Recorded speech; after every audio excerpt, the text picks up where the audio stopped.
Deadly weekend. कहानी की शुरुआत में हमें बताया जाता है कि फ्लोरिडा में सबसे ज्यादा क्राइम होते हैं, जिनमें से ज्यादा केस अनसॉल्व ही रहते हैं। फिर हमें मैट नाम का एक लड़का दिखाया जाता है जो कि जख्मी हालत में रेंगते हुए किसी घर से बाहर निकल रहा था। फिर सीन शिफ्ट होता है और हम मैट और उसकी गर्लफ्रेंड केटी को देखते हैं जो अपने रूम में एक हॉरर मूवी देख रहे थे। यहाँ केटी उस मूवी को देखकर डर जाती है और मैट को ऐसी फिल्में देखने से मना करती है। तभी मैट उससे कहता है कि बहुत ही जल्द वो दोनों सिटी में शिफ्ट होने वाले हैं और इसी खुशी में उसके दोस्त रायन ने एक ट्रिप भी प्लान की है जहां वो भी अपनी गर्लफ्रेंड को लाएगा और हम सभी साथ में खूब एंजॉय करेंगे। ये सुनकर केटी भी उस ट्रिप पर चलने के लिए मान जाती है। अगले दिन रायन और उसकी गर्लफ्रेंड सारा ट्रिप पर जाने के लिए तैयार हो रहे होते हैं। तभी सारा रायन को कहती है कि वो इस ट्रिप पर नहीं जाना चाहती। इस पर वो उसे कहता है कि ये उसकी लास्ट ट्रिप है और वैसे भी ये 4 दिन की ही ट्रिप है क्योंकि वो अपने दोस्त के साथ आखिरी टाइम बिताना चाहता है। अब ये सुनकर सारा भी उसके साथ ट्रिप पर जाने के लिए तैयार हो जाती है। इधर अब केटी और मैट भी तैयार होने लगते हैं। तभी मैट देखता है कि केटी अपने स्कूल फ्रेंड के साथ चैट कर रही है। ये देखकर उसे बहुत गुस्सा आता है और वो उसे उस लड़के से बात करने से मना करता है। ये सुनकर केटी उससे कहती है कि मैं सिर्फ तुम्ही से प्यार करती हूँ तो तुम मुझ पर शक मत किया करो। अब मैट भी उसकी बात मान जाता है। तभी उसके पास रायन का कॉल आता है जो उससे रेडी होने के लिए कहता है। इसके बाद ये सभी अपनी गाड़ी से उस ट्रिप पर जाने के लिए निकल जाते हैं। तभी रायन एक बो नाम के आदमी को कॉल करता है जो उसी ट्रिप वाले एरिया में काम करता था। दरअसल इस आदमी के पास एक एयर बोट होती है जो यहाँ पर आए कैंपर्स को यहाँ की राइड कराता था। रायन जब उससे उस कैंप की लोकेशन पूछता है तो वो उसे वहाँ की लोकेशन देता है और कहता है कि जब वो ऑफ रोड जाएगा तो वहाँ के सिग्नल कट हो जाएंगे क्योंकि वहाँ पर मोबाइल सिग्नल नहीं है। यहाँ पर बो की 2 बेटियाँ भी होती हैं जिनका नाम जोई और एबी होता है। वो उसे अपने साथ हाइड एंड सीक खेलने के लिए कहती हैं। फिर जब वो उन्हें ढूंढने लगता है तो वो उसे घर में कहीं नहीं मिलती,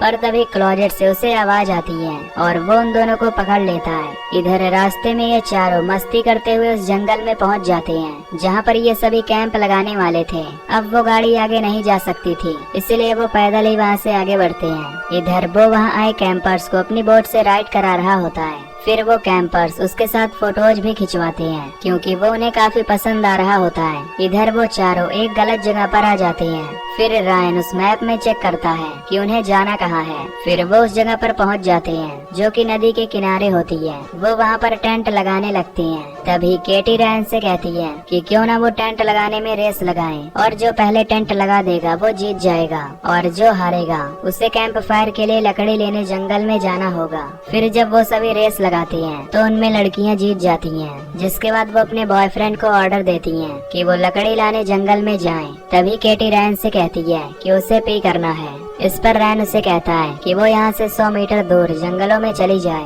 और उस पर मिट्टी भी डाल देना क्योंकि यहाँ पर बेयर्स घूमते रहते हैं। अब ये सुनकर केटी वहाँ पर चली जाती है, पर तभी उसे जंगलों में से कुछ आवाज आती है जिसे सुनकर वो काफी डर जाती है। इधर जोई और एबी अपने फोन पर बिजी होती हैं जहाँ वो लड़कों से बातें कर रही होती हैं। तभी एबी उसका फोन छीन लेती है और उसकी चैट पढ़ने लगती है। इस पर जोई उससे कहती है कि वो दोनों इसके बारे में अपने डैड को नहीं बताएंगी। इधर मैट और रायन आपस में एंजॉय कर रहे होते हैं जहां रायन कहता है कि यहाँ पर कितनी शांति है। अब रात में ये चारों कैंप फायर के सामने बैठकर दारू पीने लगते हैं। यहाँ सारा रायन को बताती है कि जब वो हाई स्कूल में थी तो उसने अपने टीचर के साथ वो किया था। ये सुनकर रायन भी हंसने लगता है। तभी बातों ही बातों में सारा रायन का मजाक उड़ाकर कहती है कि वो तो केटी के साथ भी सोया है। अब ये सुनकर मैट हैरान हो जाता है क्योंकि केटी और रायन ने पहले उसे इस बारे में नहीं बताया था। तभी मैट उन दोनों पर चिल्लाने लगता है। ये देखकर वो दोनों उसे समझाने लगते हैं और कहते हैं कि वो दोनों ड्रंक थे, इसलिए वो कुछ मायने नहीं रखता।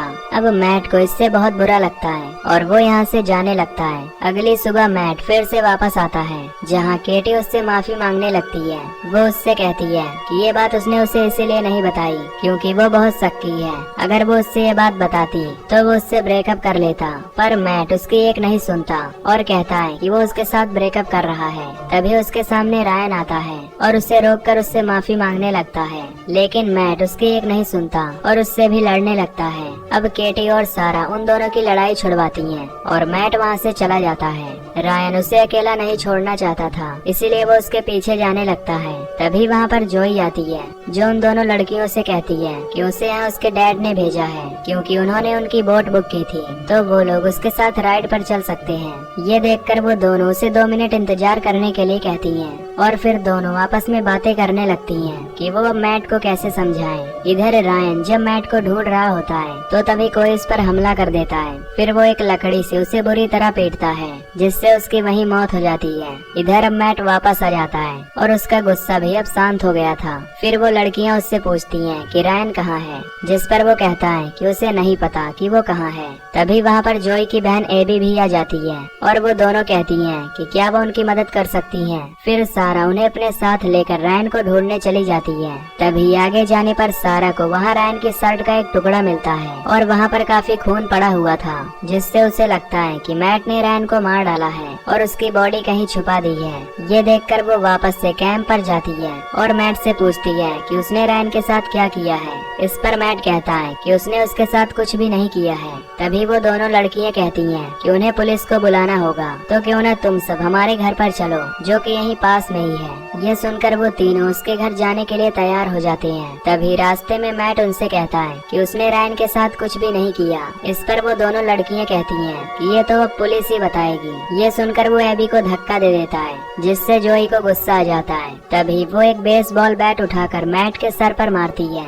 जिससे वो जख्मी हो जाता है। फिर वो उनसे माफी मांगती हैं और उनसे अपने घर चलने के लिए कहती हैं। इसके बाद ये तीनों उसके घर चले जाते हैं, जहाँ ये दोनों बहनें उन्हें ड्रिंक पीने को देती हैं, जिससे पीते ही वो तीनों बेहोश हो जाती हैं। फिर जब सारा की आँख खुलती है तो वो खुद को एक चेयर में बंधा हुआ पाती है और केटी भी वहीं पर बंद होती है। तभी जोई और एबी वहाँ पर आती हैं, जो अपने साथ औजार लेकर आई होती हैं, जिससे वो उन्हें प्रताड़ित करने वाली थी। इसके बाद एबी सारा के हाथ में कील घुसा देती है, जिससे वो तड़पने लगती है। फिर वो केटी के पास जाकर कहती है कि अगला नंबर तुम्हारा ही है। फिर केटी के पूछने पर वो बताती हैं कि उन्हें ऐसा करने में बहुत मजा आता है। फिर वो एक चाकू उठाती हैं और सारा के होंठ काटने लगती हैं और फिर वो उसके नाखून उखाड़कर उसे खिलाने लगती हैं, जिससे उसे काफी दर्द होता है। इसके बाद वो दोनों एक चेनसो लेकर आती हैं और उसका पेट भी काट डालती हैं और उसकी हथेलियां बाहर कर देती हैं, जिससे उसकी मौत हो जाती है। इधर मैट को भी अब होश आ जाता है और वो खुद को आजाद करके बाहर आने लगता है। तभी उसकी आवाज सुनकर जोई वहाँ आ जाती है और उस पर अटैक कर देती है, पर तभी मैट भी उस पर अटैक करता है और उसके मुंह पर लात मारकर गिरा देता है। फिर वो केटी को बचाने अंदर जाता है। जब वो घर के अंदर जाता है तो तभी एबी उसके पेट में चाकू घुसा देती है। तभी जोई भी वहाँ आती है और उसके पेट पर लात मारती है, जिससे वो चाकू और अंदर घुस जाता है। फिर वो दोनों केटी के रूम में जाती हैं। इधर मैट काफी घायल हो चुका था, लेकिन फिर भी वो वहाँ से भागने की कोशिश करता है, लेकिन इस बार भी वो दोनों लड़कियाँ उसे पकड़ लेती हैं और उसे पीटकर जान से मार देती हैं। इधर केटी खुद को छुड़ा लेती है और वहाँ से भागने लगती है। तभी रास्ते में उसे एक गाड़ी आती हुई दिखाई देती है, जिससे वो मदद मांगने लगती है। फिर वो आदमी उसे अपनी गाड़ी में बैठाता है और उससे कहता है कि वो उसे पुलिस के पास ले जाएगा। और तभी हम देखते हैं कि वो आदमी कोई और नहीं बल्कि जोई और एबी का डैड है। इसके बाद वो उसे वापस से अपने घर में ले जाता है और एक कमरे में बंद कर देता है। फिर वो अपनी बेटियों को डांटने लगता है, क्योंकि उन्होंने घर पर काफी गंदगी फैला रखी थी। फिर वो उनसे कहता है कि क्या तुम्हें गेम खेलना है। जिसके बाद वो केटी को रूम से बाहर निकालता है और उससे कहता है कि उसकी बेटियां उसके साथ हाइड एंड सीक खेलना चाहती हैं, इसलिए वो कहीं पर जाकर छुप जाए। अब केटी वहाँ से भागकर एक ग्रीन रूम में जाती है और वहीं पर छुप जाती है और वो दोनों लड़कियां उसे ढूंढने लगती हैं। तभी वो दोनों केटी को पकड़ लेती हैं और उसके पैर पर चाकू से अटैक कर देती हैं, पर फिर भी केटी वहाँ से भागने लगती है। तभी जब उनका डैड उसके सामने आता है तो केटी अपने पैर से चाकू निकालकर उसके गले पर मारती है। जिसके बाद केटी जख्मी होकर घर में आ जाती है ताकि वो पुलिस को कॉल कर सके, लेकिन तभी वहाँ पर वो लड़कियाँ भी आ जाती हैं, जिससे केटी उन्हें धक्का देकर कार की तरफ भागती है। फिर जब वो कार का गेट खोलती है तो उसके अंदर उनका डैड होता है और तभी पीछे से उन लड़कियों की माँ आकर केटी पर एक्स से हमला कर देती है। जिसके बाद वो सभी मिलकर उसे पकड़ लेते हैं। इसके बाद हमें 6 महीने बाद की कहानी दिखाई जाती है, जहाँ पर वही फैमिली एक पिकनिक पर गई हुई थी। तभी उन दोनों लड़कियों का वहाँ मन नहीं लगता, क्योंकि अब केटी उनके लिए पेट बन गई थी। वो अपने डैड से कहती हैं कि वो केटी के साथ खेलना चाहती हैं। तभी उन लोगों की नजर वहाँ पर एक कपल पर जाती है जो यहीं पर आए होते हैं, जिसके बाद ये फैमिली उनके पास जाती है और उन्हें भी जान से मार डालती है। फिर वो उनकी लाश को अपनी गाड़ी की डिग्गी में रखते हैं और वहाँ से चले जाते हैं और ये मूवी यहीं पर खत्म हो जाती है। तो दोस्तों, अगर आपको ये मूवी की एक्सप्लेनेशन पसंद आई हो तो वीडियो को लाइक और चैनल को सब्सक्राइब कर देना। बाकी मैं मिलूंगा आपसे अगली वीडियो में। Till then take care, love you, bye bye.